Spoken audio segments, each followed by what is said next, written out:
Yeah.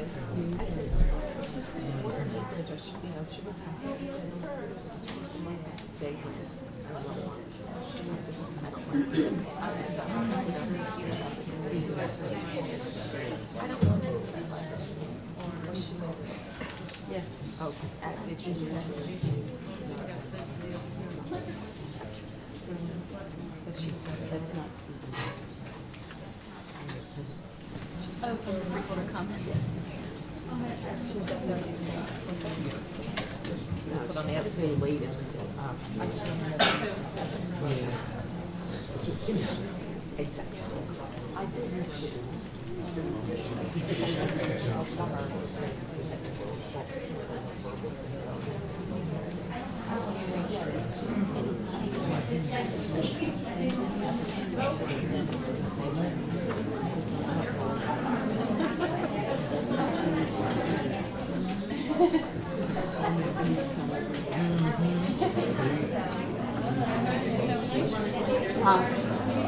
I know.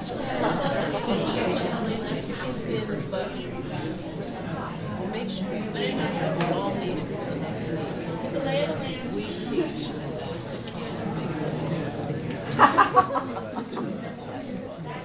this would be the appropriate fit.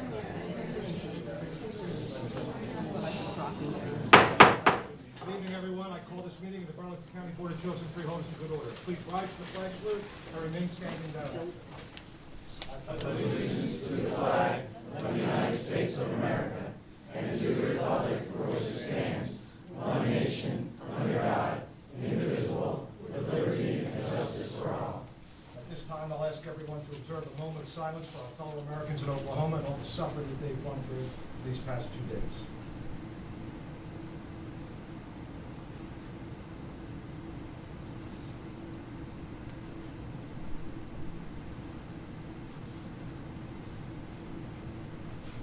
Thank you. Please be seated. Mr. Gray. Yes. In compliance with the Open Public Meetings Act, this is to announce that adequate notice of this meeting has been provided.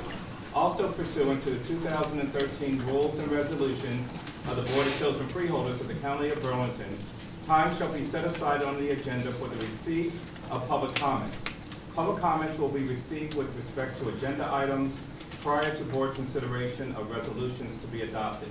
An additional opportunity for public comments will occur later in the meeting. Public comments shall be limited to 5 minutes per speaker. Unused time may not be transferred to another speaker. Persons may speak once per public comment period.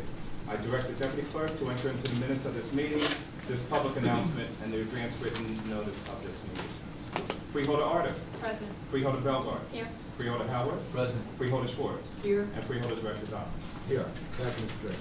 At this time, I'll entertain a motion for approval of the regular public meeting minutes of April 24, 2013. So moved. Moved by Freeholder Howard. Is there a second? Second. Second by Freeholder Belgard. Any discussion or corrections? Hearing none. All in favor, so indicate by saying aye. Aye. Opposed? Abstentions? Minutes are adopted. At this point in time, I'll entertain a motion for approval of the minutes of the regular public meeting of May 8, 2013. So moved. Moved by Freeholder Howard. Is there a second? Second. Second by Freeholder Belgard. Any corrections or additions? I do have it. There we go. On the second to last page, the 1, 2, 3, fifth paragraph down, it says, Freeholder Belgard stated with her understanding that it is the Freeholder Board holding up the mediation process and the negotiations that occurred. I just wanted to clarify. Unfortunately, I wasn't able to watch the video. I don't think it's been posted online yet. No, it hasn't. So I just wanted to make sure that what I said, perhaps it wasn't interpreted correctly. What I think I said, but I didn't get a chance to see it, is that it was my understanding that, or actually let me backtrack. I did not indicate that it was my understanding that the negotiations with BCIT were held up by the Freeholder or the Freeholder office. Rather, I indicated that I was not aware of this at the time of that meeting, our last meeting on May 8th, 2013. In fact, it was at the meeting that I first heard that perhaps it was the Freeholder Board or the Freeholder office holding this up, as indicated by members of the public, but I had no indication of that previously. So it was only what I learned at the meeting. With that correction noted, any further additions or deletions? Yes, I have a correction also. The first paragraph, comments It says Freeholder Schwartz went on record saying, this was in regard to the BCIT contract. Freeholder Schwartz went on record saying she was upset and concerned by the situation that she finds herself in. I was concerned and upset by the situation that the BCIT teachers find themselves in. What's your situation? Couldn't be something Anything about- further? Hearing nothing, all in favor, so with the modifications, all in favor, so indicate by saying aye. Aye. Opposed? Abstentions? Minutes are adopted. At this point in time, I'd like to get a motion for approval of the conference meeting minutes of April 24, 2013. So moved by Freeholder Howarth, is there a second? Second. Second by Freeholder Bellegarde. Any additions, deletions, or corrections? Hearing none, all in favor, so indicate by saying aye. Aye. Opposed? Abstention? Those minutes are adopted. Annually, we do our historic preservation awards here in Burlington County, and there is a committee that is assembled annually to select from what is really a quite remarkable pool of applicants and folks that are interested. I'm going to turn it over to Joe Lawfer, our county historian, who runs this program. I know he does such an exceptional job. Thank you very much. Let me just tell you that we have 7 awards tonight. We started the process in January, inviting people through local communities, municipalities, and historical societies to place nominations. And out of that pool, today we have these 7 awards. And they're each in a different category. I have some pictures over here in case anybody wants to take a peek at these later. But some of them do lend themselves to visual aids, and so you might want to see what some of these places look like. We're going to start off with the first award, which is for adaptive historic preservation, adaptive use, and rehabilitation. And the award goes to the Wrightstown Grist Mill, 30 Railroad Avenue in Wrightstown. And the property owner is Dennis McDaniel. Now I'm going to call up Dennis and several other people who are associated with this project. But let me just tell you what it is first of all. Historically located across from the site of the Wrightstown Railroad station, which is no longer there, this building goes back to 1868. It was a steam-operated grist mill. I know the first time I went up there, I said, "Grist mill, where's the water?" And it was one of those steam-operated grist mills. And so it was called the Davis Brothers Custom Milling Company. And Edwin Davis and his brother actually owned the grist mill, Edwin and Wilbur Davis. And Edwin happened to be the great-grandfather of Dennis McDaniel, who's here with us tonight to accept the award. And Dennis, Edwin died prematurely, and the business went out of the family. And years later, Dennis saw that mill sitting there, and he, as a boy, by the way, he did work for one of the owners that had it later on. But he decided that he would buy it and rehabilitate it for the company business. And so on December 1st, the great-grandson of Edwin Davis purchased the old grist mill, bringing it back into the family after 58 years. And he leased the property briefly. And then on May 12th, 2011, a complete rehabilitation was used as an office building and headquarters for the logistics and transportation operations of Synergy Enterprises, which serves the sweetener industry and primarily corn sweeteners operated by Dennis McDaniel.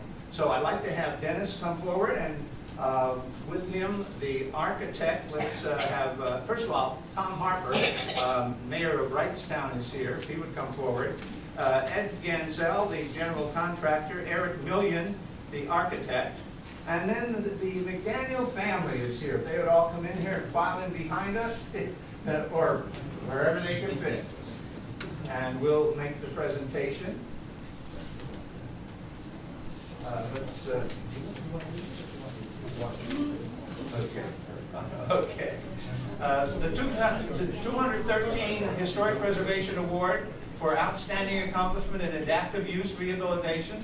The Burlington County Board of Chosen Freeholders recognizes Dennis McDaniel for the rehabilitation of the Wrightstown Grist Mill. Dennis McDaniel, great-grandson of Edwin Davis, one of the original owners of the Davis steam-operated grist mill, constructed circa 1898, purchased the deteriorating mill and property in 1982, bringing it back into the family after 58 years. In 2011, Mr. McDaniel completely rehabilitated the historic structure for use as an office building and as headquarters for his company, Synergy Enterprises.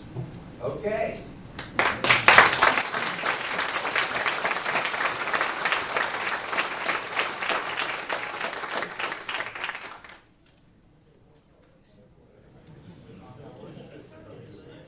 Takes a team to get it done.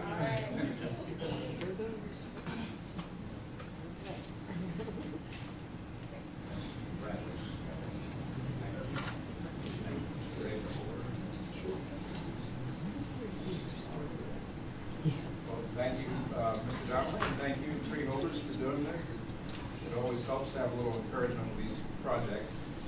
And I just want to recognize kind of the process and the people, because when I got this idea a few years ago, I'm sure I spoke to Mayor Harper, and he was very encouraging. And sometimes the local officials are not so encouraging. So thank you, Tom, for that. We then, I know I went to Ed Gangle then next. Ed, do you think we can do this? And we talked about price a little bit, and we threw some figures around. We didn't wind up doing it for that price. It seems these kind of projects take on their own when you get into the plans and find your surprises in a big project. And That's then my fault, because I kept changing the that's camera. the worst. And then we got Eric Millian, the architect, and Eric came up with the plan and the design. And his mission, as I recall, I said to you, Eric, was we want a 21st century building, but we don't want anybody to think it's a 21st century building. So, and it all worked out. So, and my wife was very active with the interior decorations and a lot of those decisions. And the kids have all worked there as well. So it's a group effort. Thank you.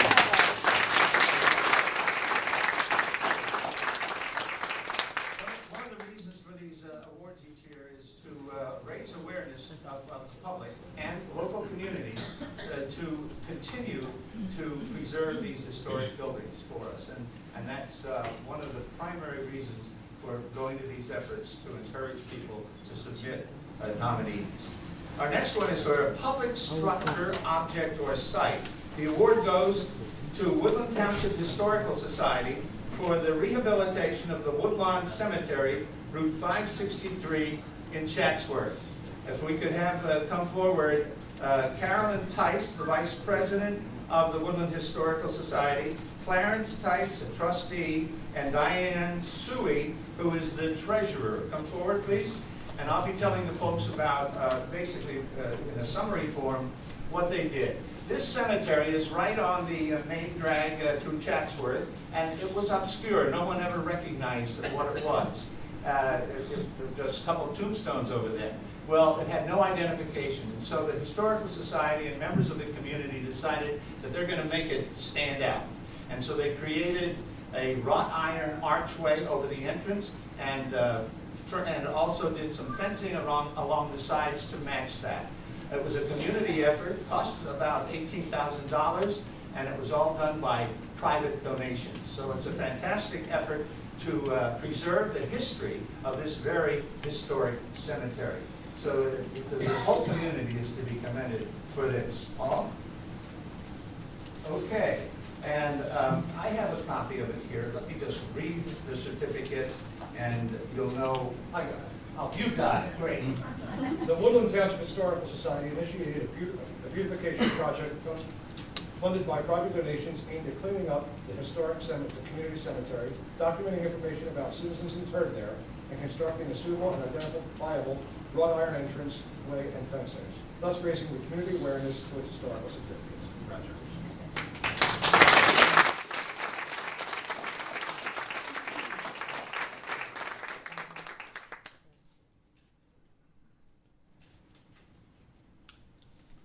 That's the way to do it, Joe. Teamwork. Okay. Much better that way.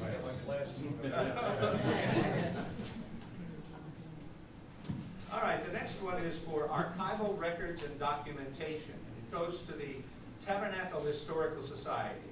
If I could have Mary Ann Silvers and Ann Franson come forward. And I'll give you a little summary of the project. It's for cataloging and tagging historical items in the possession of the Tabernacle Historical Society. Here's a case where new members, brand new members of an older historical society came in and got right to work. They saw a need and they said, look, we have all these historical items.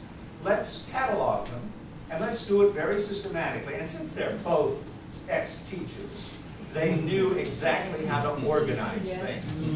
And so that's what they did. They created the system from scratch, and they cataloged all of the items in the Pepper House, which is a historic house on Carranza Road in Tabernacle, near the big crossroads in Tabernacle. And then they're going to continue on with the one-room schoolhouse that they have there, and other documents of the Tabernacle Historical Society. Great job. Good job.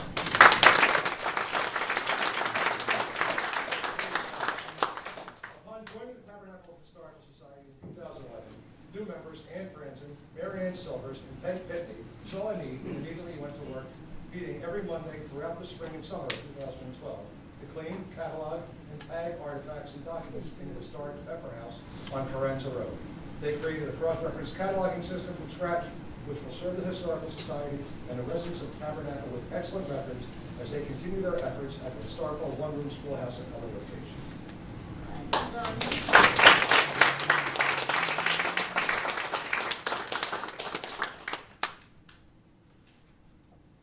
Is Loretta Kelly in the room? That was the one we were waiting for. And how about Mayor Hansel of Field? Oh, there you are. Okay. This award is for Mayor Hansel for his support of the White Hill Mansion. For those of you who are not familiar with this very historic building on the banks of the Delaware, it is being rejuvenated thanks to the work of a Friends of the White Hill Mansion Committee. And these people have gathered together and are attempting to restore this very historic treasure here in Burlington County. And they need all the help they can get. The former mayor of Fieldsboro helped them and unfortunately passed away about a year ago. And Mayor David Hansel took over and immediately pitched in with the committee. He not only supports it, he got help from the township committee to support the restoration project, but he actually physically gets out there and works on the site. And so for his efforts in helping to restore the very historic White Hill Mansion, the award goes to Mayor Hansel.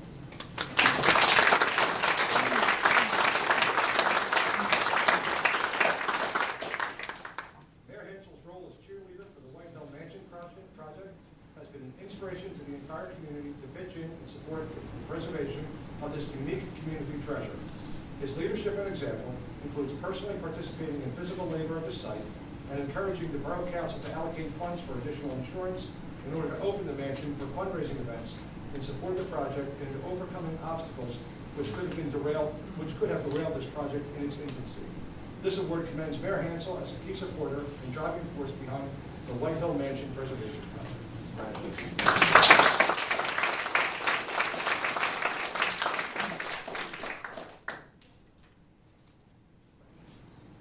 Okay, the next award goes for planning, preservation planning, and education. The award goes to the Indian Mills Memorial School's 2010 Image Program for Gifted and Talented Students.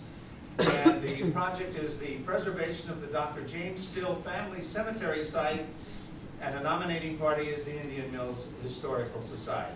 Now, I have a number of people here representing that organization. First of all, President of the Society, Joseph Reinhardt. Two teachers who have spearheaded the project with the students, Karen Clementi, Karen, there you are, and Dee Alspach. Where's Dee? Here she is. Okay. And we have some students here. Kevin Wojtowicz. Kevin, stand up please and come forward. His dad, about how many years ago? 34, almost 40 years ago, wrote an essay as an assignment for the Indian Mills class that he was in. And the assignment was to find the burial place of Charity and Levin Still. It was unmarked, and so the school took on the project. They cleaned up the site, and then after those 40 years, things deteriorated a little bit, and so his son comes in and gets involved. And that's Kevin Wojtowicz. His dad's name is Ken Wojtowicz, and his grandparents are right here. Why don't you just stand up and say hi to everybody? These people live right next door to, we have another guy here too. And some girls too. And that would be Bryson Jenkins. Bryson? Can I mention the three girls that Oh, came in on the and the late? three girls, okay, Yes, they're all here, representing okay. Casey Mitchell, Samantha Durkis, and Emma King. Okay, thank you. You saw how hectic it was in the beginning here, and that's how it is every year. I don't know how to resolve it. But anyway, thanks for all of you people coming, because you all deserve a part in this award. And the idea here is that after all these years, the school got back involved, and they decided to identify the burial ground with the help of the Historical Society with a tombstone. And so perpetuating the place and the memory of the Mr. and Mrs. Still, Levin and Charity Still, the parents of Dr. James Still, the Black Doctor of the Pines. And so for all of the work that they did, from cleaning up, they got volunteers, they spent money, they raised money to buy the beautiful tombstone. I have a picture of it over there on the poster. This project was unbelievable. And on the day of the dedication, young Kevin Wojtowicz read the essay that his father wrote 40 years earlier that helped find and save the location of the Still family burial ground. A true community effort.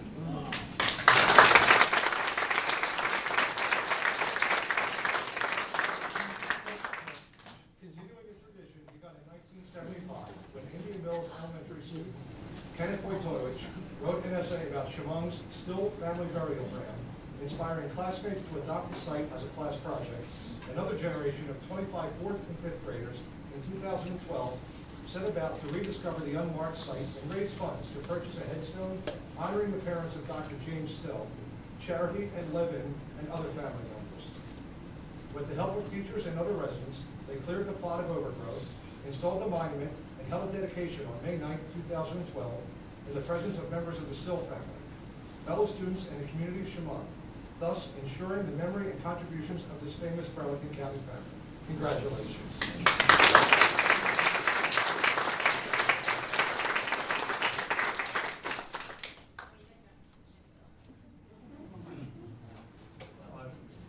Mary Ann, please. And this is Bullwich. We want to talk to you, Janice and Henry. You participated in this. Actually, it was Janice who got the whole ball rolling.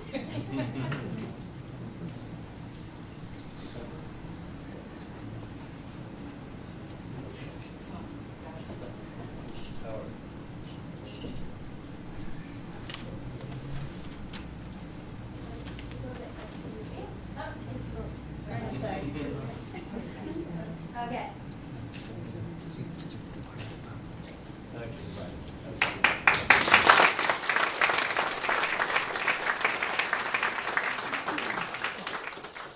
Okay, we have 2 to go. And this next one is for published history. Paul, may I have your- Okay, the nominating party was the Lumberton Historical Society for Weldon Story, the author, with the folks from the Lumberton Historical Society, Doris Priest, the president. Where's Doris? Coming up. And Ruth Lewis, who is the treasurer of the Lumberton Historical Society. I'm holding up the book written by Weldon Story, a 92-year-old resident, former resident of Lumberton. And he collected oral histories. He also copied many newspaper articles about the early history of Lumberton, and wrote some of his own memories and embellished some of the stories to the point of showing his deep emotion and love for the town of Lumberton. The name of the book is Lumberton, Then and Now, A Little Town with a Big Heart. Okay. Highlighting the beginnings and history of Lumberton from various sources, including the oral history of residents Anita Bryant, reproductions of preserved newspaper articles, and chronicles of the homes of longtime residents, 92-year-old historian Weldon Story shares facts and emotions which reflect the spirit of this classic Burlington County community.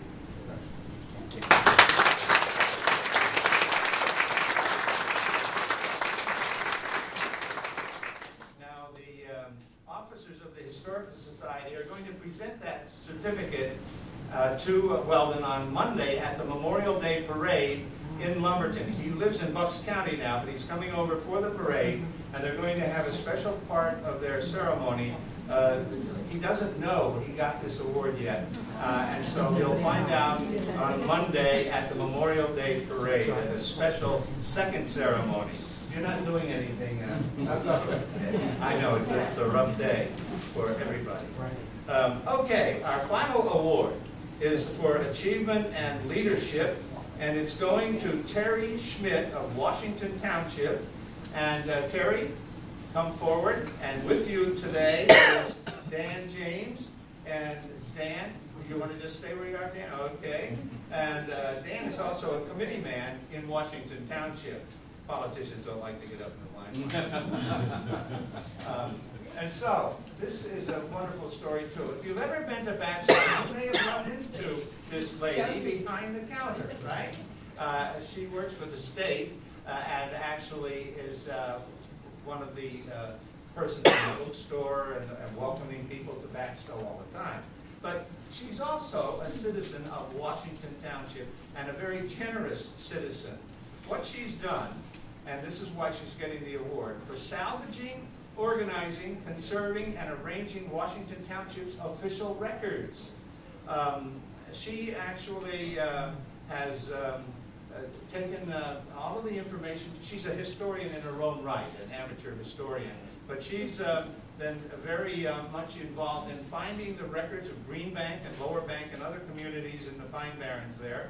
And she's arranged these records, and the final step now is making them available to local citizens, historians, genealogists, and giving them an opportunity to do research and learn more about Washington Township. So we need citizens like this who volunteer their time to preserve their local histories. And that's why historical societies and individuals like Terry are so important. And the award? This award recognizes Terry Schmidt's initiatives in salvaging, organizing, conserving, and arranging Washington Township's official records, ranging from vital statistic books, township minute books, and tax records, arranging them to provide unparalleled access to local residents, historians, and genealogists. Her volunteer efforts in this project serve as an inspiration to others to re-examine their connection with the past and salvaging important material from their own attics to add to the historical record.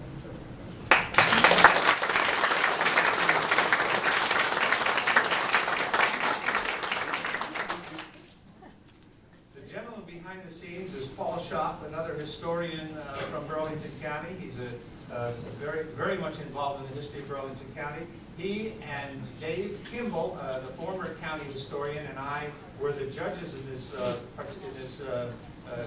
competition, I guess you would say.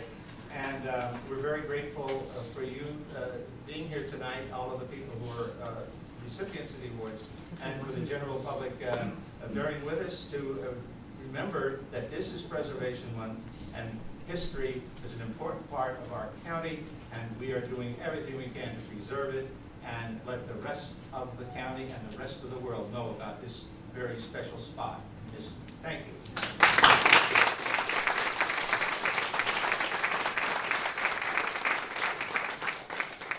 Joe, Paul, on behalf of the board, I want to thank you as well as Dave Kimball for all of your excellent efforts. To all the award winners, we certainly want to congratulate you. None of these efforts or tasks were very easy to do and took very little time. Rather, they're very time consuming. Some of you may have read in the paper yesterday that I intend to bring to the board the concept of taking the Mount Holly Library and converting it into a preeminent history museum here in Burlington County through our Department of Resource Conservation. Some of the assets and artifacts that are in that property already are quite remarkable, specifically for genealogical research. And then we could actually take potentially some of our archives at our main branch and move them over to the Mount Holly facility. So we're anxious to accomplish, I'm anxious to accomplish this goal and bring some type of an agreement to the board in the next several weeks to move forward with that. So again, congratulations to each of you and thank you for coming this evening. Now, I'm going to give you an opportunity to escape if you're so inclined. Thank you. Take care. And great job.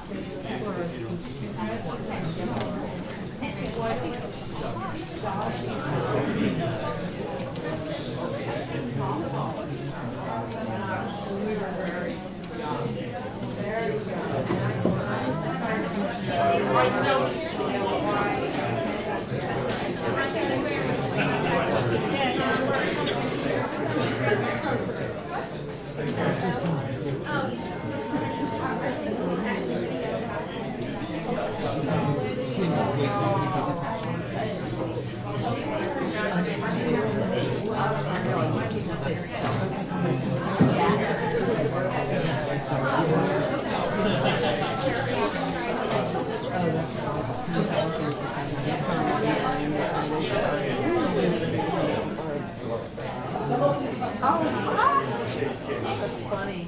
Is that how you feel? I just sent her a message, yes, told her I was engaged, but we went to the comedy house.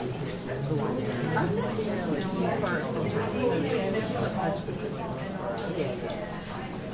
she only lives like about 2 months. I understand that. I have a neighbor on the same street.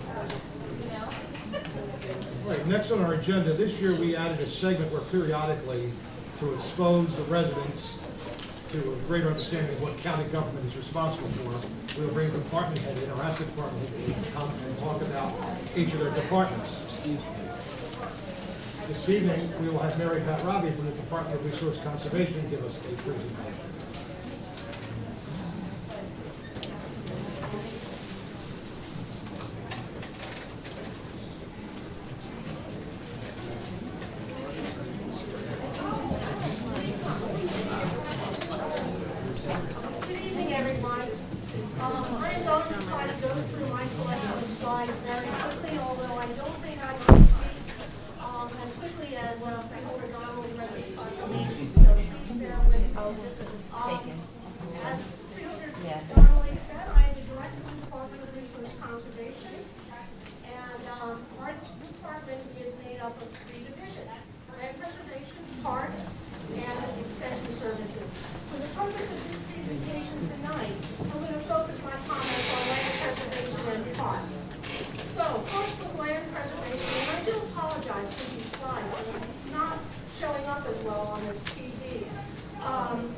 Burlington County has 54,000 acres of preserved farmland in the county, 25,000 of which the county preserves through its easement purchase program. We are ranked number 7 in the nation as far as acres of preserved farmland, and that's a pretty commendable distinction. And why do we preserve farmland? Everybody thinks because the barns look pretty and it's great use, but agriculture contributes $1.1 billion to New Jersey's economy, and it also has less demand for services than a residential development. So, for every dollar of revenue raised by a municipality, a farm only demands 35 cents of service, whereas a residential development is $1.16. So, we're looking at it as a possible way to stabilize taxes. Also, the money that the farmers receive for selling their development rights to the county are reinvested in the land and the property. This was also a boost to the economy. Open space preservation, the county has contributed to the preservation of 6,000 acres. We have purchased 3,775 acres. We have helped municipalities purchase 1,400 acres. And we have assisted charitable conservancies in purchasing 785 acres of land in the county. We have been recognized nationally by the state for our efforts in land preservation. In 2005, we received an award from the Trust for Public Land and the National Association of Counties. And in 2007, we received the New Jersey Governor's Environmental Excellence Award for Land Conservation. County park system, the land that we purchased for open space preservation, ultimately will be developed into part of the county park system. Our vision for the park system is to create a system of internet-connected regional parks and trails. Right now, we have 2 historic sites in our inventory, 8 regional parks, regional trails, a canoe trail, the Rancocas State Park and Rancocas Nature Center, County Fairgrounds, Community Agriculture Center, and the Palmyra Cove Nature Center. So I'm going to take us for a walk through one of our major project areas. We have 5 project areas that we're looking at. The Delaware River, the Rancocas Greenway, Barker's Brook. There's areas in Medford that we can't see here, and one in Hainesport. But anyway, the Rancocas Greenway was really the area that we wanted to focus our attention because many of us that live in Burlington County never had access to this body of water, and it's truly beautiful. So I'm going to start at Smithville. Well, I'm going to start with the historic sites. The Prison Museum, the 1811 Prison Museum, designed by Robert Mills, the architect of the Washington Monument, and the Warden's House are here at Mount Holly. We have won awards from historic preservation groups for our renovation efforts of these facilities. Smithville is what we call a gem of the county park system. It is a workers' village, and we have been working diligently to try to restore the structures within the village. Okay, so now for parks. We're going to start at Smithville and move toward the Delaware. I am not going to read all the information on these slides because we'll be here all night. But I wanted to point out that I have our parks brochures over here on the table. Anyone that cares to pick them up, they're welcome to have them. So Smithville and Smith Woods are actually 2 separate parks adjacent to the Smithville Mansion. Smithville Lake, a beautiful place. We have a floating trail, which we have also won awards for. And we have a playground in Smith Woods Parks, which was actually voted at one of Burlington County's best.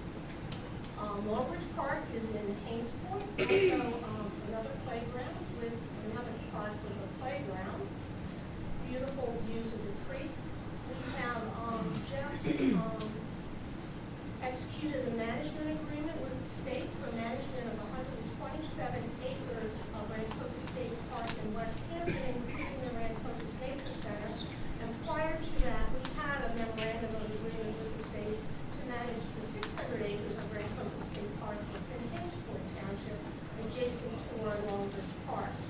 Boundary Creek Park is in Morristown, and that's a beautiful passive recreation park and a great place to watch birds if that's what you're into. Willingboro Lakes, we had just recently acquired this property from the township of Willingboro and are really looking forward to making it part of our park system. It also is a beautiful place with existing trails and views of the lake. Pennington Park, our most popular park, is in Delightto Township. We have many amenities there, including a playground, but we've also just completed construction of golf carts, which are very popular. Amico Island is at the confluence of the Rancocas Creek and the Delaware River, and is a great place for bird watching as well, or walking, hiking. It has a little bit more rugged terrain. And Palmyra Cove, which really serves as an anchor of the Delaware River Heritage Trail with an extensive network of trails along the Pennsauken Creek and the Delaware River. We're going to move to Mansfield Township, where we own Crystal Lake Park, which is about 375 acres. Very natural, rustic, not a lot of amenities. And this park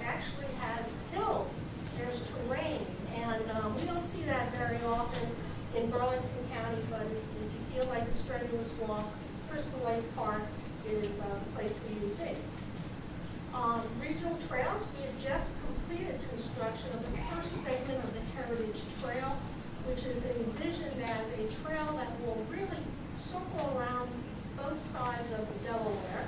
And our particular segment starts in Burlington City at the Waterfront Park, and it's about 2.8 miles. We also have the Rancocas Point Trail, and the trailhead is more or less at Carlucci's restaurant. And if you've ever been to Carlucci's and their outside deck, you'll notice there's a walkway on the far end towards the creek. That's actually part of our trail. So that's all public access there. County Fairgrounds is about 68 acres available to rent by public and private entities. We are going to have several events that are scheduled this year so far. Shriners are bringing back their circus in June. We have a wine tasting festival in September. A fall fling, which is a combination of an endurance run, a pumpkin chunkin, and a tractor pull. So a little bit of something for everybody there. Plus green events throughout the year and tractor pulls. There are 9 scheduled tractor pulls. And of course, the big farm fair, which is the 3rd weekend of July. County Ag Center in Morristown Township. We have 4 major activities going on there. A seasonal farmers market, which runs from May until October of every year. We have community gardens. Together with Rutgers Cooperative Extension and the Master Gardener Program, there are demonstration gardens out there. And we recently formed a new relationship with a not-for-profit on our shared ground, who actually has some donation gardens there, very successful, and they will be donating most of the produce that they grow to the South Jersey Food Bank and other types of organizations like that. As far as regional trails, we have 6.3 miles of existing trails, and on the books we have grand plans for 80 miles of trails that we connect our regional parks, the Florida Trail, Mount Holly to Medford, Cocos Freeway, Delaware River Heritage Trail, the Arlington Out Trail, and I think that's it. Canoe trails, we have 14 miles of existing canoe trail along the Rancocas with 6 access points at present. We are hoping to add 12 miles to that canoe trail and add 3 additional access points. And this is exciting for me anyway, I hope it is for you. We recently installed card counters at the entrances to some of our parks, not all of our parks. So we're able to tell the number of vehicles that actually visit the parks. And from January 1st to May 5th of these particular parks, we believe that based on park count numbers, we think that 302,442 people have visited these parks during this short period of time this year. And it's really not our most popular time of the year. It's cold and windy and not very nice, so people are still coming to the park, so we're going to be very interested to see how those numbers rise in June, July, and the summer months. We have pavilions for rent at our parks, and they're very, very popular. And to date, we have close to 300 reservations for pavilions throughout the park system. We've also been hosting weddings at Smithfield Park and at the Prison Museum, and believe it or not, there are people that do like to get married in prison. And the weddings in Smithfield are getting to be quite popular. We're having 17 this year, and we already have the people for next year. We have a majority of events, our major events are mostly held at Smithfield Park, and hopefully you're all familiar with them, and if not, you'll attend Earth Fair June 9th, Arts in the Park in September. We're bringing back our Fall Foliage Family Float on October 20th, and the holiday event is on December 8th. We also conduct many nature programs throughout the year for all ages, children and adults. Last year we had over 3,000 people participate in those events, and I have a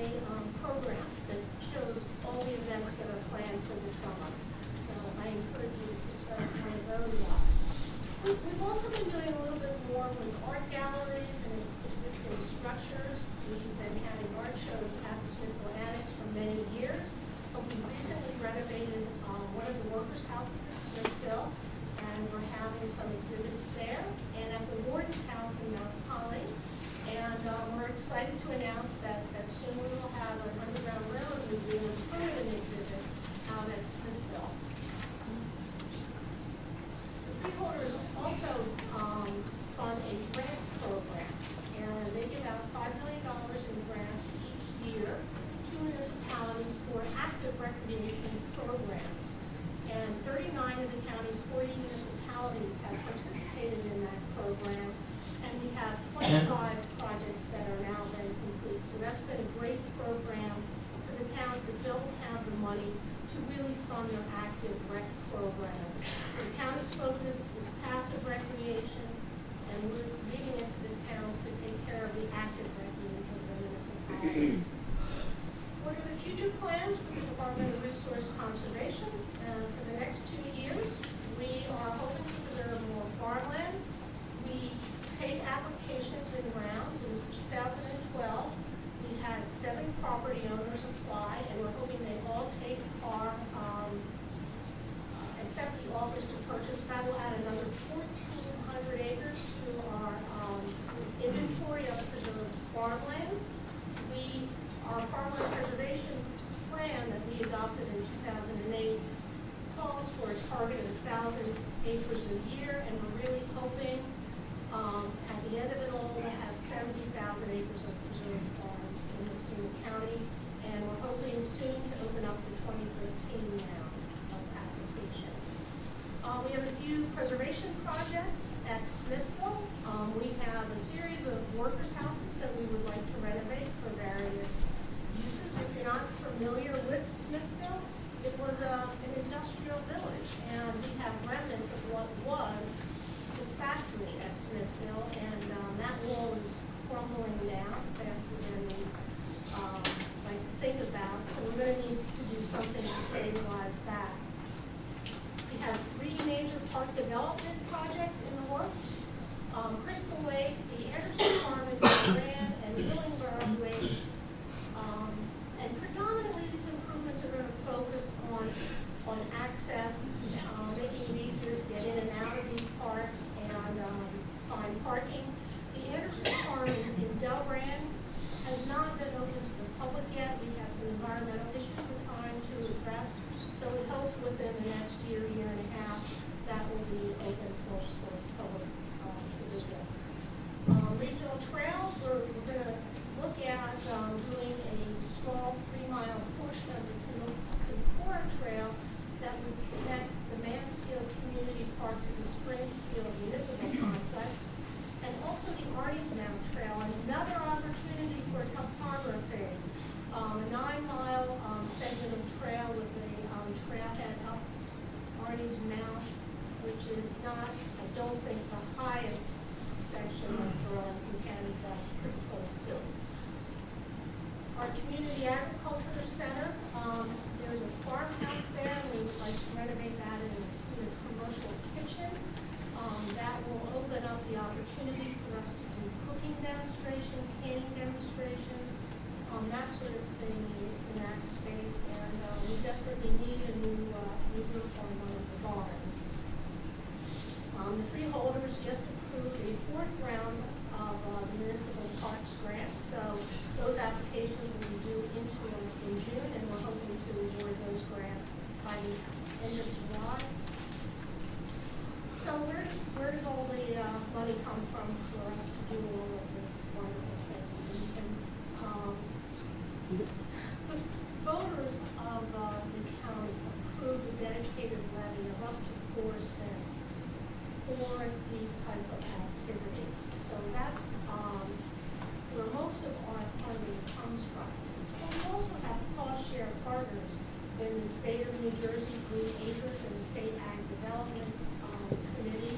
The U.S. Department of Defense, believe it or not, we have been joining with to create a buffer around the military bases that will really protect the base if there are any future base closure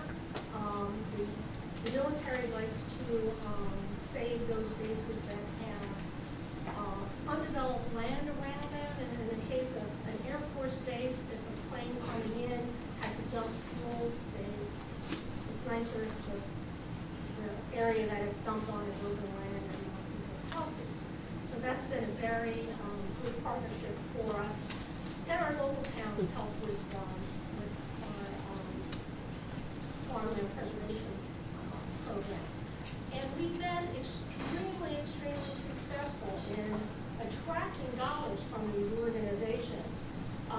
More successful than most other counties in the state because of the way we preserve farmland. We will purchase the development rights with our own funds and seek reimbursement from the state. And that really has given us the opportunity to draw down much more funding than most other counties. So that has left us with a very healthy balance in our historic trust fund. And the trust fund is where all your dedicated tax dollars go. So that $48 million is going to help us with all the future projects that we can see at this time. So that's pretty much it for my presentation. Thank you for listening.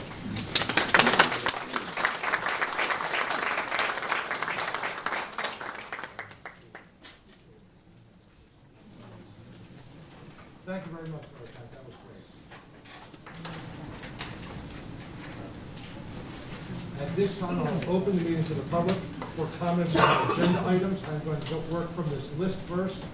If your item is not on the agenda this evening and you wish to defer speaking till later in the meeting, you may do so. Just tell me. Timothy Karakazian, Cinnamon. Mine's not on the agenda, so I'll wait till later. Yes, you should. Courtney Amon. Not on the agenda. Mr. Milanes? Is he still here, Todd? Is anyone left in the room?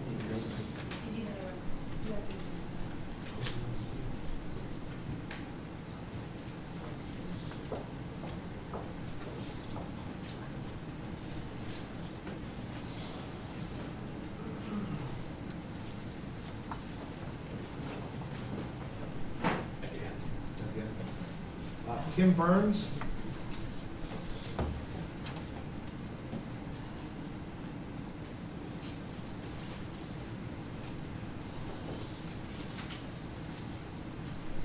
Good evening, everyone. My name is Kim Burns. I'm from Tobacco Free for Healthy New Jersey, and this is my partner Kathy Butler, also from Tobacco Free for Healthy New Jersey.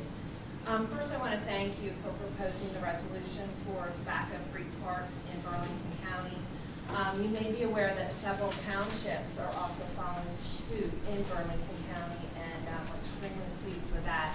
Several have passed ordinances just recently, and there are several that are also in the works. So that's really exciting. We believe that ordinances and resolutions like this really protect people, and they also protect land. As I listened to her, the previous speaker about the land, it's just so interesting, all the open spaces that you have. Just recently, we did an activity with 3 of your schools. The event was called Project 1200, and we did it at, you want to see the poster? We did it at Florence Township High School, Willingboro High School, and also Burlington County College. Project 1200 is an event in which each school received 1,200 pinwheels, along with some signs and banners that they could place out. And the 1,200 pinwheels represent the number of people that died daily from tobacco, from some type of tobacco illness. So it was a great opportunity to display these at the high schools, but also to teach the kids. Each of the schools used it as an opportunity to, educate the kids as they were putting them in and talked about tobacco and cigarettes and the danger of it. So it was a really good event. I also have a copy of the signs that we have. We have the Tobacco Free for Healthy New Jersey grant, which is from the New Jersey Department of Health, Office of Tobacco Control, and we can offer these to Burlington County, as many as they need. We'll personalize it with the resolution, and you can just let us know how many you need, and we'll get those in about 2 weeks. And they're completely free. Free is good. All right, so thank you very much. Thank you. Lewis. Good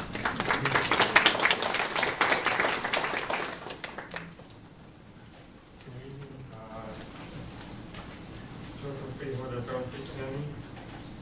And for number E, I do have video ready for that May 8th. That's under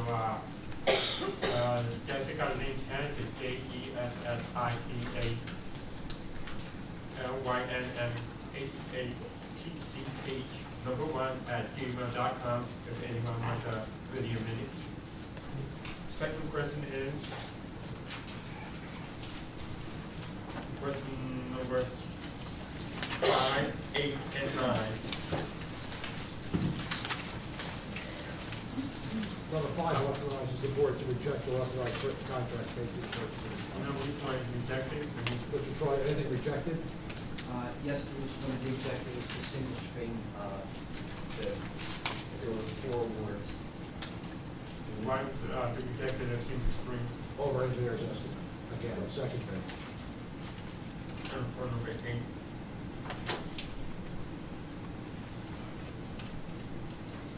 Yeah, this is the Heritage Trail project that Mary Pat Romney was speaking about earlier.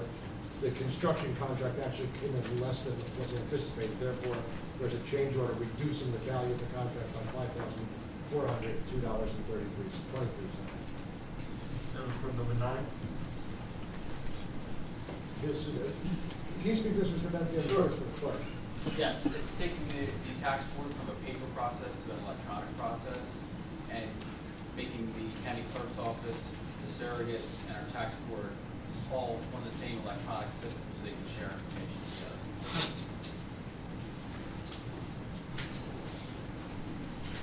I got 4 more. For number 22 and 23.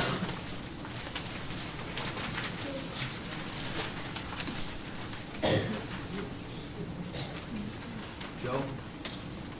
Yes, it's a decreased change order in the amount of $140,288.25. And closing out a project for our traffic signal upgrade coordination project. 24? In the performance of the work associated with the Human Services Building HVAC upgrades, the code officials requested some additional smoke heads and things added to it, which amounted to $13,832.30 in additional expenditure. Number 29. The county has undertaken a program of doing, looking at fleet reduction.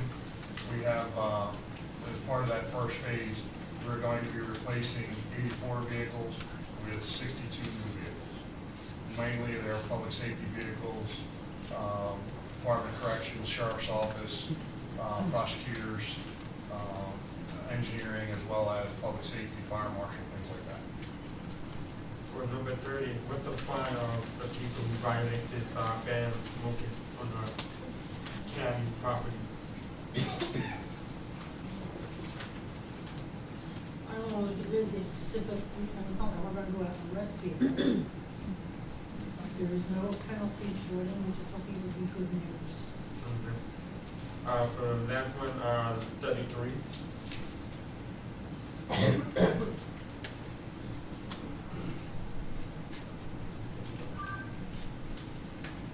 Anybody here to address it?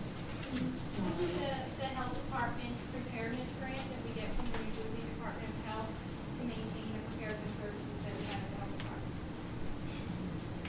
I got some other public department. Barbara Rich? Later, please. Okay. Mary Ann Reinhardt?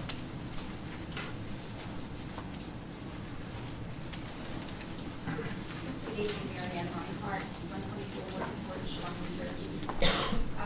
First thing, I have to speak rapidly because we only have 5 minutes to speak. The reason the following original agenda items were reviewed. Number 9, it was authorization to purchase software online. That was the $81,000 one. Why was that removed? And item number 33, approval to apply for the state grant in the amount of $350,000. And that was for improving pregnancy outcomes. That was removed.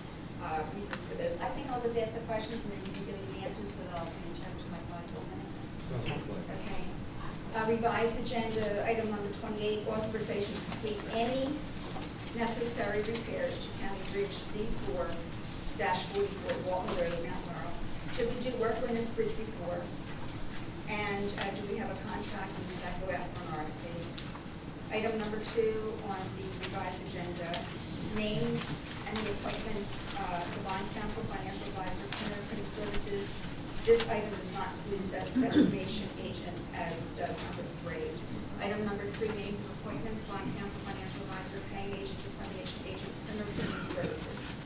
Number 4 is item number 7, amounts of grant funding the county is requesting. And if you're following your agenda, you'll see what it's referencing. Item number 13, amendment pursuant to give a verbiage there that's going to be included in the 2013.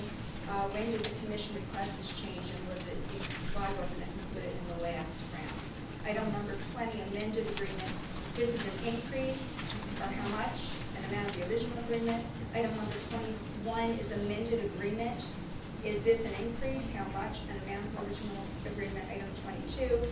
Amount decrease is $140,000 to $88.25. Reason for the reduction, is there a change in design, less supplies, less hours worked on the job? Item number 24, change order number 2, amount of $13,000. Is this an increase? Amount of original agreement, reasons for the increase. And number 29, bids, phase 1 vehicle fleet. What kinds of vehicles? And you touched base on that. Which departments? Age of vehicles being replaced, conditions of being replaced, the age, miles, how many, and no longer posted record. What the reasons for this? Thank you. Any further public comment on agenda items? Hearing none, I close that portion of the meeting.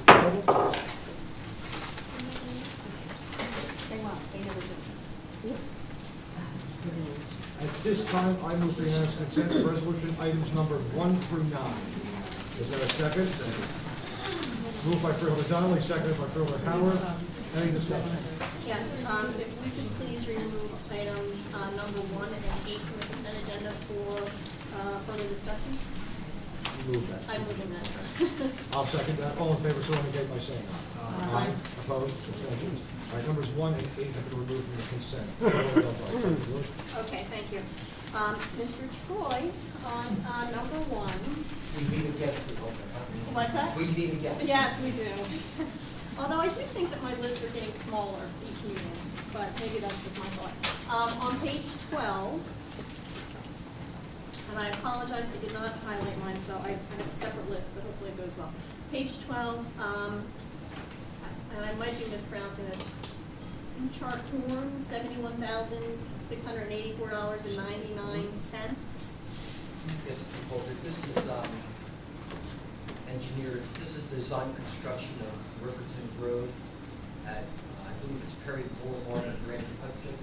That's correct. It's a design project to put in a roundabout at that location. Thank you. Also on that page, I believe there's, the Bar Association. I have to recuse myself from that because I'm a member of the Bar Association. Page 19, there's an entry on there for Command Company. They're a former client of mine, so I have to recuse myself. Page 31, Gardner Environmental Fund, $33,750. Can you tell me what that is? This was actually a cancellation of a project and returning the grant funds. I believe this had to do with the solar project. That's correct. What was the project that was canceled?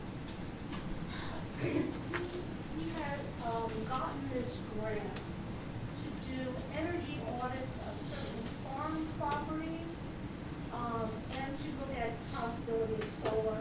And as it turns out, it doesn't make any sense to do audits of energy farms unless you're like a dairy where you have chillers for fruit. And we have very few of those farms, and the money didn't go very far for solar. Okay, so we're just returning it, and we're not losing money or anything on that. We haven't spent that money. Okay. The next page 32, Gray Bar Electric, $26,336.64. Can you tell me what that is? Yes, well, this is an IT upgrade, software subscription. Okay. page 46, and again, I might be saying this wrong, Mazer or Masser Consulting, Mazer, $14,557.13.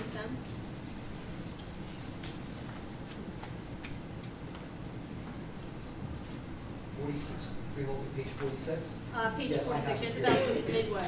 Yes, I have it here. This is an engineering job. This is CR 541 at Hancock Lane in West Hampton, New Jersey. It's redesigning the intersection there. Page 63, there's an entry for PayPal and Facebook. It's only $500, but I was just wondering what that's for.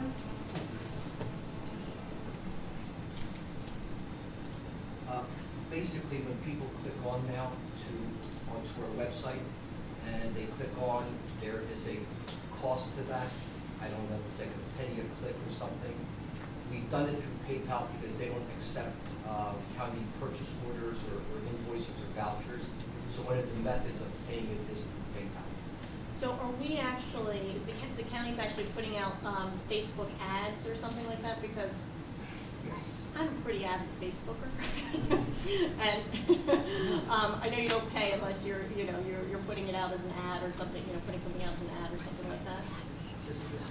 We're trying to generate likes. We're trying to generate a following. Okay, so this is, are there It's certain just like posts us. that we're promoting? No, it's just the county in general. Okay, and so how often are we getting billed for this? And is it always $500 at a shot? Oh, that'll last a long time. Okay, so this is like once a year, once every 6 months, or? We just started this. We look like about 2 months of activity, maybe better, depends on how many people like it. Well, I've promoted the county Facebook page too for free, so. Page 74, SCS Engineers, $17,276.55. Yes, Freeholder, this is over in solid waste. This is the landfill gas management program. They're an energy firm, they're for that, help us with environmental compliance, environmental reporting, as well as technical services at the landfill itself. Okay. I'm almost on page 81.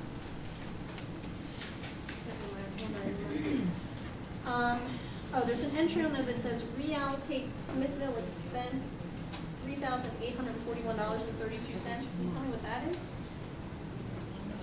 It's the bottom entry on that page. It's an interdepartmental that we did. Sometimes we incur first instance costs, and then we move the dollars back from the tenant account back to dedicated account. So it's just an internal mechanism we did assign. Okay. Why does that have to be done? Maybe first instant cost was incurred somewhere that was charged to the fund or shouldn't have been charged to the fund. My staff picks it up and then we move it back. Okay. Page 85, there's a United States Postal Service charge, $28,273.13 for the newsletter. What newsletter is that? This is the recycle. This is out of solid waste. That's the one that's geared toward each town.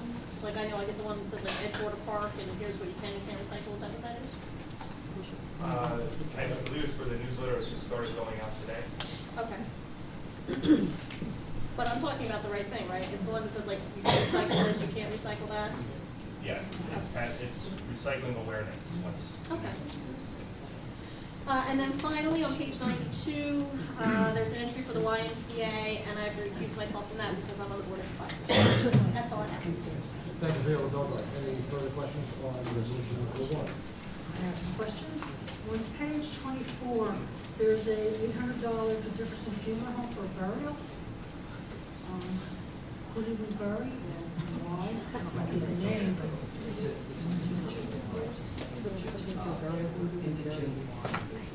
says one burial. Do you know what facility they came from, or is this? Could you give me some more information on that? I'd like to know about our program to bury indigents. I don't oppose it, but I'd just like some more information. I think know those that. come from the medical examiner's office. Okay. They referred to surrogate support. I'm sorry, say that again? It takes about 2 to 3 months and then they can get a burial in forestry. So- Right across the way from And we pay for the burial, looks like? We've just changed how we do that. We used to hire a funeral home to do it, and now it's all being done in-house. We're fortunate enough to have a licensed funeral director on staff, and it was like a select and save some money. Okay, where are we burying? Is it Pottersfield there? Because I know there's a Pottersfield out in Lisbon. So I'm just wondering, are the costs for one, and the costs for that? Okay, also, on page 34, this isn't so much a question about the bill, but it mentions that we spent money for mosquito spraying. We've done, we've already started, just for the record so everyone knows. We've done, it looks like we've done 2 sprays. Yes, I believe I've gotten an email twice from Aaron that they want, we get notified in the health department when the helicopter's gonna go up, so we can let, the public know in the fall. Okay, and will we be having more spray? Are we planning on some more of those?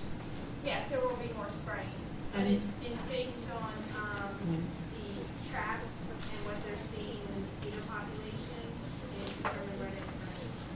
And, do you have a robocall system or something to notify people in the areas that there's going to Normally, be? normally it's notified via the newspaper that goes out, we notify the township, and if the township chooses to use their system, we notify, their residents when we do that. So it's up to the township to notify, so if they don't do a robocall, we just hope we will. Well, we put it in the paper as well. Which is, we just hope they read it. Is that just in the, I don't mean to interrupt, is that just like in the public notice section? No. Usually, It's usually like in the Burlington County Times, it's in the section. Oh, okay. Section B, it's a 4x6 block ad. Typically, it's what I say. Because I live in Southampton, they would do a robocall, but I'm concerned for towns where they don't do that, that people probably be notified.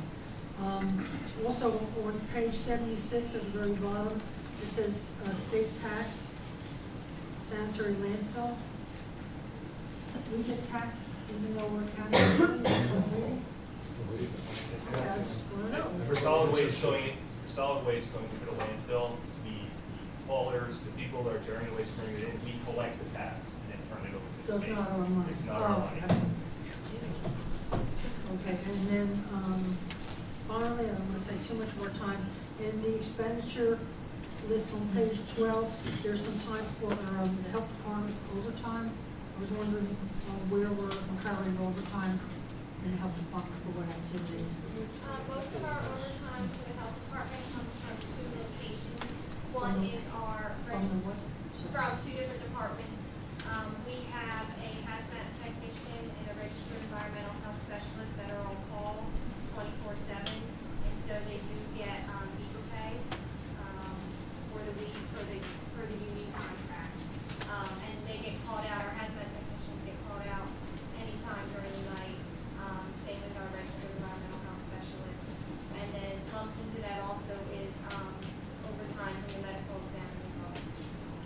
Because we might want to just track the overtime and just. We've been. No, I'm saying, I'm not criticizing, I'm saying we might want to build it in next year's budget as a regular salary, wage expense as opposed to overtime, so that we could do more. It's easier for us to predict where our costs are going to be. I'll let you know. Thank you. That's it, one, That's okay. it. Any further comment on one? All in favor, so indicate by saying aye. Aye. Opposed, abstention? Just my noted line. I've noted. Is 8 just questions, or is that an extension because you represent? Exactly. Okay. I'm going to take 8 up now if there's no further questions on that. Is there a motion to adopt resolution number 8? Second.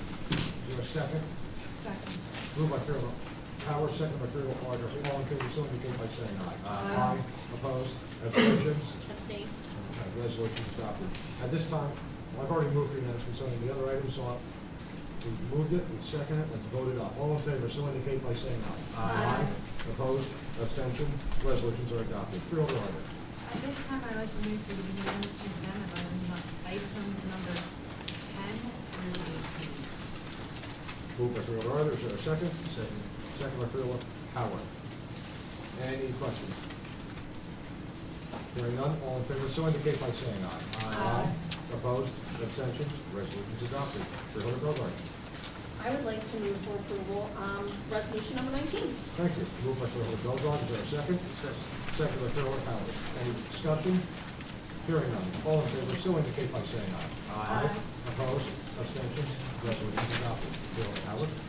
Thank you, Director. Right now, I'd like to move by unanimous consent resolutions number 20 through 29. Thank you. Is there a second? Second. Moved by Freeholder Howard, seconded by Freeholder Carter. Any discussion? I'd like to move for item number 24, remove from unanimous consent. I'll second that. All, any discussion? All in favor? Oh, Well, no, sorry. let's remove it first. All in favor, so indicate by saying aye. Aye. Opposed? Abstentions? Resolution is adopted. Freeholder Schwartz, time is yours. Yes, I have concern about, that there's a change order of $13,838.30 for Ranco. Ranco has a long experience of working with government agencies and contracting, and I have concern that they've now presented us with a change order. I understand that the county official said that there had to be some more smoke head, the marshal, whatever, said there had to be more smoke heads, but I think that Ranco should have known and should have built that into the original proposal, so I have concerns about that. Anyone else? All right, hearing nothing, let's vote. Resolution 24. All in favor, so indicate by saying aye. Aye. Opposed? Opposed? Abstentions? Resolution is adopted. We will now vote resolutions 20 through 23, 25 through 29. All in favor, so indicate by saying aye. Aye. Opposed? Abstentions? Resolutions are adopted. Freeholder Schwartz. I'd like to move for resolutions number 30 to 35, and unanimous, we consider for unanimous approval. Thank you. Moved by Freeholder Schwartz. Is there a second? Second. Second by Freeholder Howard. Any discussion? Hearing none. All in favor, so indicate by saying aye. Opposed? Abstentions? Resolutions are adopted. At this time, I will take questions from the press. I'm good, please.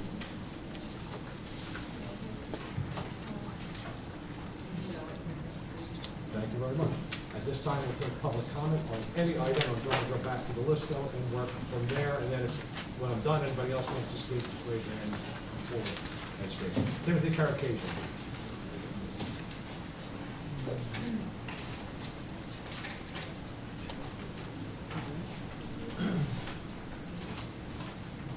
Ladies and gentlemen of the board, thank you for hearing me. Mr. Donald, nice to see you again, sir. Nice to see you, sir.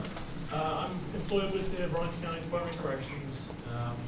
This Monday, I'm going to read a little bit nervous, I don't usually get nervous. That's okay, we get nervous too. Okay, thank you, I feel better now.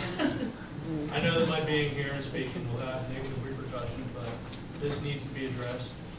I'd like to bring your attention to a new directive that was imposed on Monday that eliminated an officer from going outside on his child break, regular break, or just to go outside and check on the family. This directive appears to be a form of punishment that is unfair and unjust. We have families that on my shift, I'm on a 3 to 11 shift, so I never see my kids. And unfortunately, the only time I get to talk to them is on a child break or a 9 o'clock break. My wife is disabled and she cares for 3 little boys. So when they're acting up and I call, you know, Dad, we're sorry. And everything goes back to normal. And now I'm not going to have that opportunity since we're not allowed to go outside anymore. This directive is going to cause additional stress in an already stressful job, and it's going to create a hostile work environment amongst the officers. I just ask you to help us have some of our freedom back. Thank you. Thank you. My recommendation is that you work this through the chain of command rather than with us, quite frankly. That's just a recommendation. I only need you to proceed. I'm sorry, I just had a question. I missed when you were speaking, so it's writing down. How long are the shifts? Each 8-hour shift. As of right now, July 7th, we're going for a 12-hour shift. So at that point, you're going to be locked in the building for 12 hours, breathing the same air. You just want to go outside and get a fresh breath of fresh air, and you can't do that.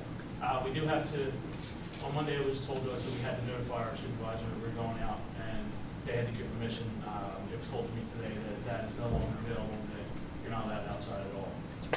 So I've had to told that the chain of command was addressed. I'm on vacation this week, I don't even know. I just got a phone call today. Yes, that's all I have. Okay, thank you. Thanks very much. Courtney Amon. I got it right the first time.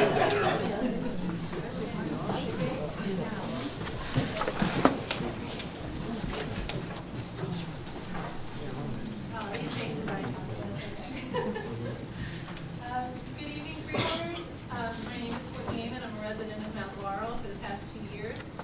I'm about to conclude my 7th year teaching at BCIT, and for the past 2 years, the entire 692 days we've been without a contract, I have had the pleasure of serving my association as vice president for the Medford campus. I can honestly say that I never quite understood the value of a union until I chose to run for office and was elected to this position by my peers. In this term of office, I have witnessed firsthand how union members' rights can protect them from any number of unjust practices. And while this is the second contract negotiation period I have experienced since I was hired, it is the first where I have had a front row seat and a deeper understanding of the process. In speaking with staff members more senior than myself, as you can see there are many out there, I have come to learn that many feel that this is the most frustrating of any negotiations in the last 30 years. Some feel that morale is at its lowest, and they feel less valued than ever for the dedication and hard work that they demonstrate every day. Of course, in the past, money flowed freely and in abundance, whereas now we are all having to examine the depths of our pocketbooks a little more closely. Despite hard economic times, we have been told that the money required to pay us a fair settlement is within the district's budget, and that the difference between the 1.75% we were offered and what our negotiations team has agreed would be fair is under $60,000. That's less than $60,000 to bridge the gap and ensure that over 260 members, including teachers, teacher aides, counselors, secretaries, custodians, and maintenance, all can receive a fair contract in keeping with the settlements reached by other school districts in the county. Cynthia Adams, our association president, questioned the freeholders' involvement in or influence over our contract negotiations when she spoke at your public meeting on May 8th. For those of us who were able to attend, we certainly found that meeting very interesting. I would have liked to share some direct quotes from that evening. However, I was unable to find a YouTube video corresponding to that date. I am curious why this video has not been posted when the previous 4 recordings of public meetings were all uploaded to YouTube within 4 days or less. Without the transparency and accurate records provided by that video, I am left to only summarize from memory. It seemed that Freeholder Arter was very concerned with reminding Freeholder Schwartz that she, Schwartz, had supported the settlement with CWA at 1.75%, since Freeholder Schwartz, at that May 8th meeting, during her comments, appeared supportive of BCITEA continuing to seek a settlement closer to the average of other school districts in the county, which would mean 2.0% or higher.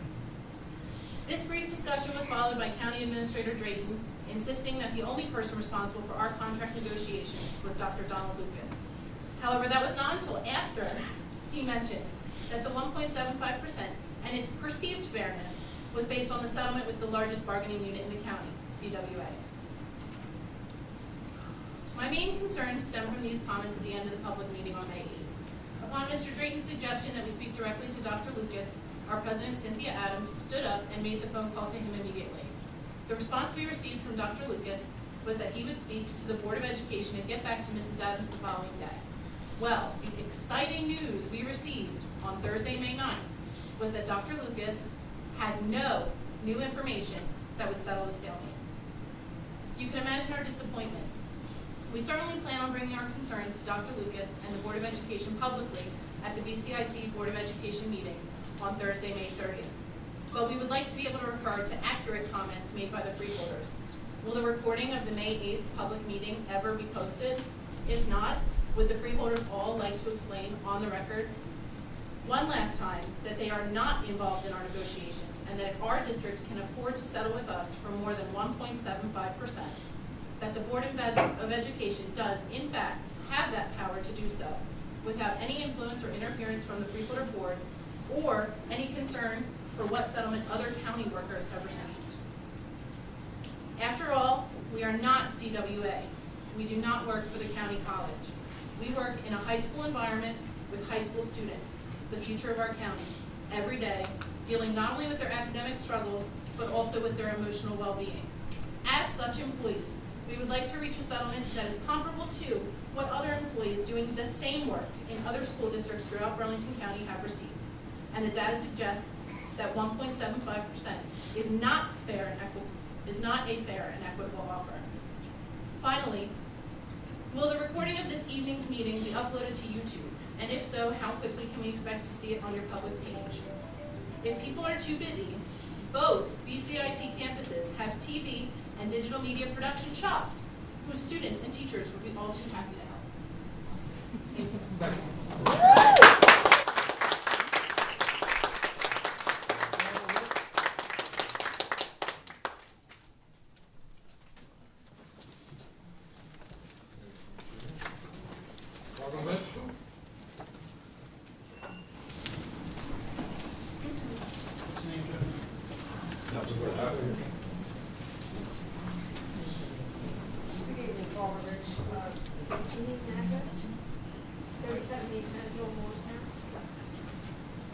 I imagine that the good press coverage that it's already received, Maricopa's Nature Center is a lot. And that only happened because of the partnerships that was created through the state, the county, the township, and the nonprofit. It's not that this happens to that great degree in the time element that it happens. It happens all the time, particularly with governmental entities, it takes quite a while. This happened within, what, a month or two? And the time and talent that the county has provided to that nonprofit, Maricopa Nature Center, is to be commended, and I thank you very much. Any further public comment?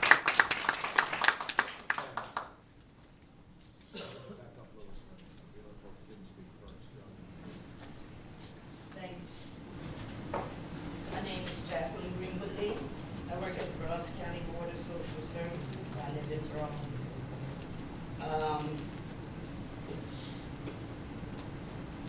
On March the 25th, when it snowed out, the county came and sprinkled stuff in the parking lot to melt the snow. Of course, it winded up on my car. But one day I decided not to come out on the 10 o'clock break. I stayed into 1 o'clock.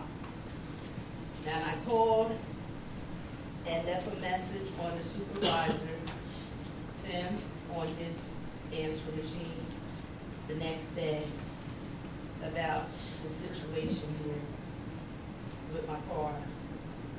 You see the snow and the stuff, you know what it does to the street, so you know you start needing to paint off my car. He never returned my call. The following week, I saw him at the Board of Social Services. And I spoke to him about it. He said, "Oh, you the one that called and left the message?" I said, "Yeah." He kept on walking. He never said nothing else. To this date, I have not heard anything from him about what happened to my car. I would like to have my car repaired. I've been at the Board of Social Services 5 years. I came in this meeting some years ago about cameras being put up at the Board of Social Services because somebody had hit my car. And because I'm inside work and I had no proof of who did it, all I know is the paint and stuff. I did put that report in with the sheriff's officer at that time. Years later, now that we got the camera, somebody hit my car again. But yet, where my car was parked at, the camera didn't pick it up because of the buses and the trucks coming by, which made it like a blind sight. Now this here just took the cake of my car getting messed up at the Board of Social Services in the parking lot, and nothing is being done about it. So I would like to know what would y'all propose that I do about it, and how can we handle this situation here? Well, I can't speak to the specifics because I'm unaware, but Mr. Dresden, would you reach out tomorrow to Ms. Lee and see what we can accommodate? Thank you. Thank you very much. Have a good day. Any further public comment? Yes, sir.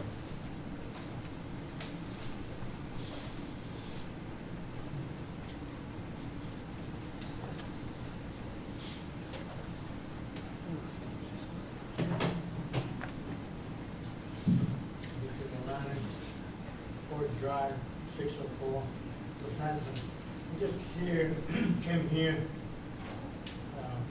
speaking about all these people that we got from the service, homeless.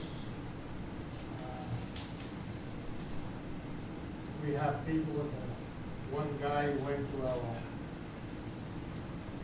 club, 2690 to try to get some money for diapers.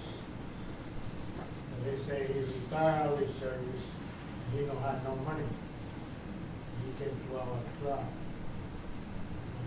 We like to help people, but right now, seems to me they're getting worse and worse. We got a lot of homeless people that coming from the service.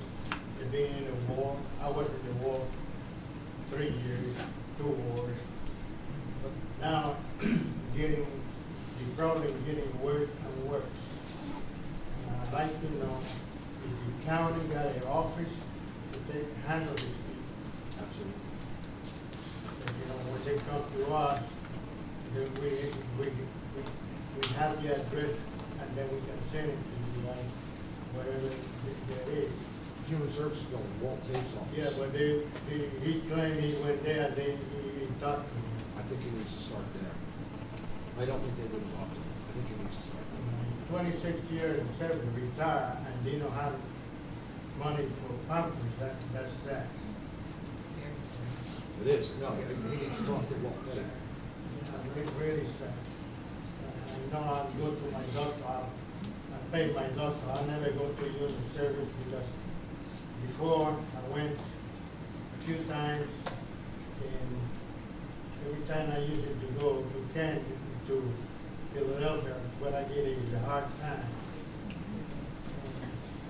I decided to forget it, and I'm talking about 2 years back.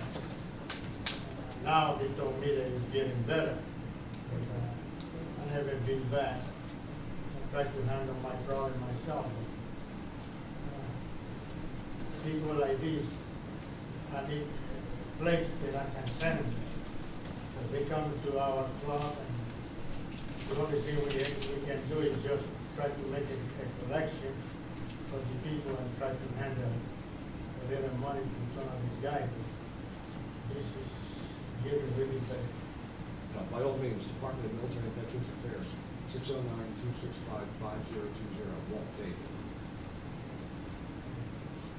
Thank you. Thank you. Any further public comment? Ma'am? Mary Ann Ryan.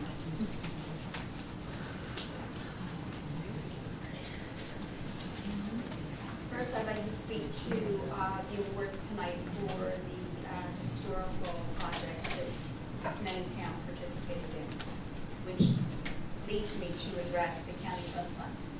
And Joe, or Director O'Donnelly, this was proposed to you in 2009 when the county decided they were going to use the trust for recreation. This was part of that proposal, and I proposed it, and you rejected it, and you still reject it. The county trust fund, once again, I'm requesting the county amend the trust fund to include funding local historical preservation, which was part of the original proposal that I presented to Freeholder in 2009 and 2010. The BCIT article Wednesday, May 22nd, 2013, says an agreement was crafted to convey the library to the freeholders, after which will operate under the umbrella of the county's historic sites. Donnelly said logistics are still being hashed out and not timeline has been set. Was any of this information discussed in a conference meeting? Is this how it got into the press? Do all of these freeholders, are they aware of this agreement that you're making with? I didn't make an agreement. Okay, well then. If you reread the second and/or third and/or fourth paragraph, it specifically states that I am going to bring to the board. Actually, this evening when I made my comments too, which you were here for, I specifically stated that it's my intention to bring an agreement to the board. Well, how does it get into the press? I met with the press. Oh, I see. Okay, so there's no investigative reporting, it's just your report to them. I can't speak. Okay, did the county offer to make the same offer to the Pinelands Medford Library branch, No. which has been in the news for so many times? There's no history of that building and of that library that could help them through these financial straits that they're experiencing with the county. Just for Can you clarity's say sake, that? Now, Holly Library Lyceum was chartered in 1765. Excuse me, Director, I know all that, but don't eat into my 5 minutes. No, I'll give you an extra minute. No, you The can Mount chew. Holly, no, I won't. Well, then we'll time you, since you The have Mount a Holly, stopwatch for a watch. Now, Holly Library Lyceum was chartered in 1765. I think you know well that the Pinellas Library is not a historic site. I think you also know well that what we have here in Mount Holly is a historic site. There are two immediately divergent sites here. I didn't say that it wasn't of historic value, Well, and I had but as asked someone you that to served on offer this it board, to I me. found it, as someone that has served on this board, I find it interesting that you're talking or suggesting that this board violate statute by commingling funds that are used from the trust to take care of converting Mount Holly Library to a preeminent history museum, and then taking those same trust funds, and you're suggesting taking Same that. same offer, historic value. What is the historic value? I'm not suggesting any commingling, anything. Certainly you are. No, I am not. I said the same offer. Whatever you offered Mount Holly, then that's what you should offer Medford. Let's move on to this. Okay, has there been any discussion between any of the freeholders or at a meeting regarding their position on the upcoming open space tax, county tax, the referendum? If so, has there been any discussion about reducing the 4-cent tax? Director, I presented this to you in the past, and you said it's not a budget issue. So, No, Yeah. what I said, actually, you know what, you talking, and I'll get my comments. well, also, quickly, because I need to know all the other questions that I asked previously, I need to know when I will receive the answers to those, and you can get it from your video and provide it to me. Here's another thing, and I know Barbara Rich, I know her well, and she spoke tonight how quickly they got this agreement together with the Conservancy, and I say it's marvelous, it's wonderful. But so are people's everyday lives, their livelihood, and to make ends meet. The contract for the sheriff's officers, 1,603 days today. The April 11th article of the VCT, it said, late last Wednesday, so that was before the 11th, county officials said they were told that the long-awaited arbitration award should be released in 4 to 6 weeks. We're past the 6 weeks. According to the timeline mentioned in the VCT, the arbitration should have been awarded. Has anyone spoken to the state PER commissioner or its director of arbitration? If so, when? Outcome of discussion. When will the arbitration be awarded? What's the holdup on whose part? And the BCIT, again, their contract over 692 days. You can't give this the same effort and consideration that you do when there's a project where you want to get public relations in an election year. You can't get this solved. Also, acting CFO is he now certified?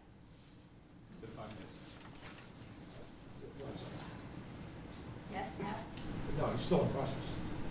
Still in process. Have you heard from the state of I have. Okay. I'm sorry, 5 minutes. Well, I have more minutes.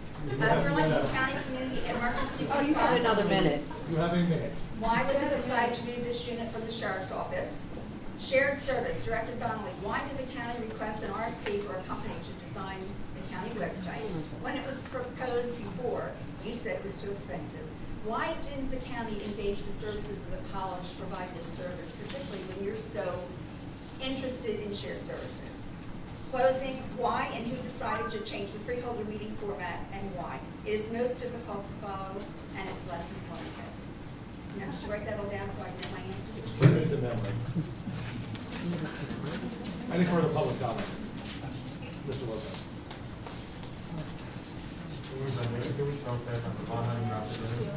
I can't question the honor that have been asked. Is there any pending lawsuit or against first freeholder of 2012 for improper campaign funds? Maybe like any Against the board? not against you, I'm talking about, I just read, my friend, he just asked, I was trying to clarify any proper funds they use to win, the vote for the 2012. Well, this board doesn't spend those funds, but the only people that won election in 2012 Weren't on the board. were on the board. No, in no, I mean, 2012. it's not, I think the year before, I think so. It's not the new one, the year before. So 2011. Yeah. And did the board spend campaign? No, man, the under, campaign, they, misuse improper funds of the campaign. I think you'd have to refer back to the campaigns. The board in county government doesn't spend money on campaigns. And if someone were to be accused, maybe I'm trying to answer this another way. If someone were to be accused of misusing funds, that would not come from us. That would come from either the prosecutor or actually, quite frankly, Eli Train. Okay. Well, Mr. President, one thing everybody for coming for the May 18th, the car day and the army day. I took a quick picture of Mr. Bernard and the new order. And I wonder how was his trip to New York City? How would I do that? Well, actually, you Republican parties. You're the one who told me. So, and if you want, I did send a picture, email to Ann for the human resource. I hope you got that email from this morning. I sent all my pictures, I took all the pictures to even the party you sent to me. But second president is about the YouTube videos on the I think the last video, after we had that in DVDs, I will upload it in a couple of days. Like I mentioned email. If you want it, I can give you a link, Blu-ray, DVD, memory sticks, however you want. I can give it in any kind of format. I do record this video for the last several years. And I love it and I enjoyed it. My second comment is, people say you should go run for freeholder again. I mean, as a, independent. I said, the chance of winning is slim to know about. I'm gonna keep trying. But like I said, I would like to see, two Republican, two Democrat, and one independent. That would be a good balance to the freeholder Republican County. I do support everybody coming here, and I'd like to see this put up every meeting right here. I would especially thank to ex-freeholder Brian Hart for they come whole time to whole time to keep up my own by appreciate for her kindness, generosity. And one thing also the mayor of Mount Holly for his kind generous for for getting me glasses. I can see much better now, much clearer. And I want to know the status of the Mount Holly and the Mount Holly and the Medford library status. For the Mount Holly, are we going to keep the books in a program, activity for Ms. Carter? Regarding Mount Holly, with the transition to becoming a history learning center, there will be books there. There are holdings there that are quite historic. They will remain there as a repository.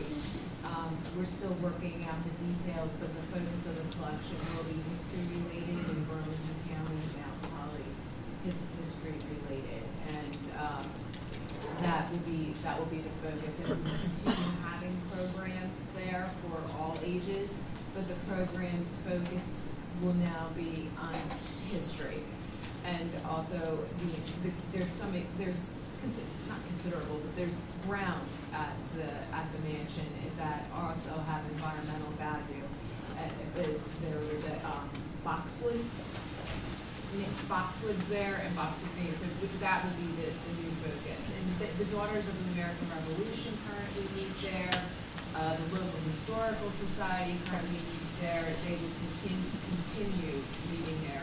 We very much look forward to having a Burlington County museum because we have such a rich history dating back to before our country was our country. And it's shown by the charter of that institution by King George in 1765.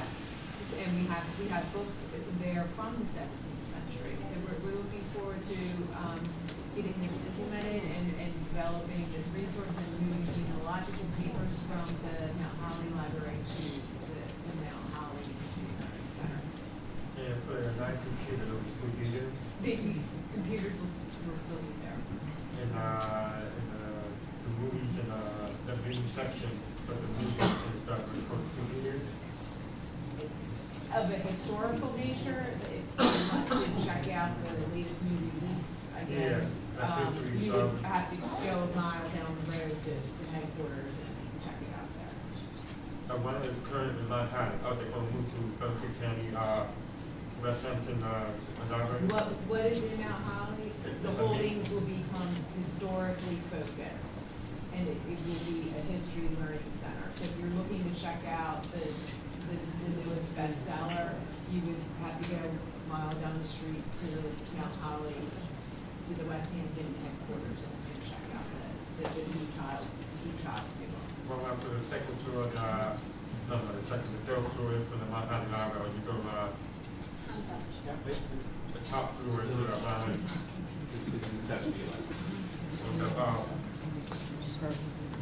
For the Manfred Library, what's the status of that? We met on April the 25th with the library subcommittee from Medford, and they are very much in favor of the prototype, and we're working forward in discussions as we can create a partner with them. And they have said they have an interest in partnering with us financially in making this happen. So we're moving towards an agreement. Thank you, Louis. Thank you. Thank you. Any further public comment? Hearing none, I'll close this portion of the meeting to the public. At this time, we move on to Freeholder comments. Freeholder Schwartz. Yes, I wanted to give you an update on where we're at with the meetings for the no-kill shelter. The task force has had 2 meetings so far. We identified that the major problems are feral cats and also placement of pit bulls. Toward that end, I don't know, I guess I'll just talk. Eve is going to, hopefully by the next meeting soon, present to the freeholders. She has a proposal to expand the cats for vets and other adults, and also cats for farmers. We're hoping that if we can place some of the behavioral pet problem cats, get them trapped, neutered, we can place them in barns, and some of our farmers take them. Also, the volunteers came up with an idea to change the pricing structure.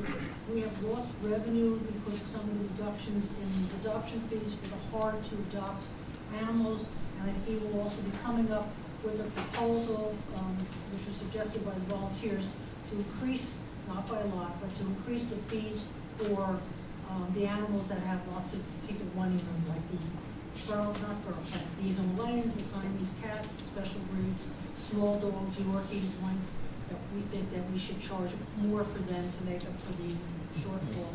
So the volunteers came up with that idea. Also, I'd like to again,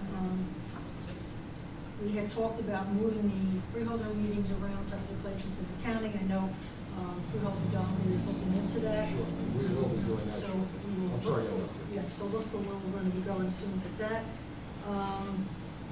Again, just with the Rancocas with the Nature Center, I want to commend freeholders Bellegarde and Dolly for taking the lead in that. A lot of you may not know, I was one of the original board members of the Rancocas Nature, along with Bob Shin, Janet Poole, Jackson, and Howard Boyd. So it's nice for me to see you guys really moving ahead with that. And finally, I want to clarify, at the last meeting, Freeholder Carter asked about my vote for the CWA contract. I did vote for the CWA contract.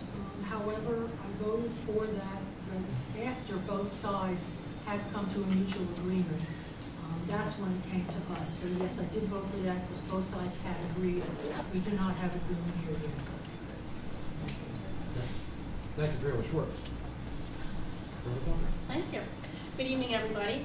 So I would just like to address the YouTube video issue. I know I mentioned it earlier in the meeting because I was looking for it myself a little bit earlier this week, and I did send an email to Charlene a little bit earlier in the week, so hopefully that will be posted.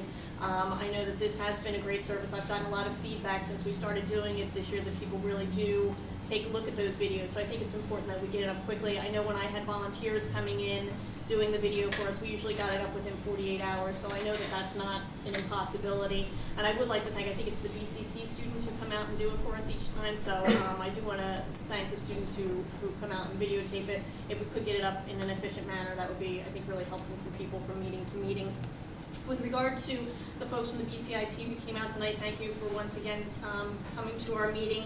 I will just reiterate that as far as I know, the freeholders have no say over your contract negotiations. I know I personally, as a freeholder, don't. So I just want to reiterate that for the record for whoever needs to hear it.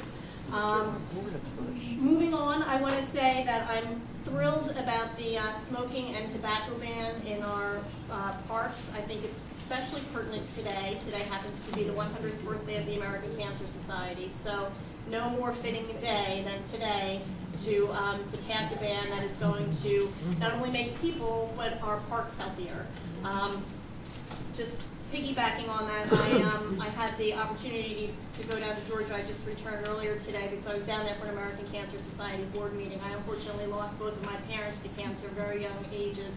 So this is an issue that's near and dear to my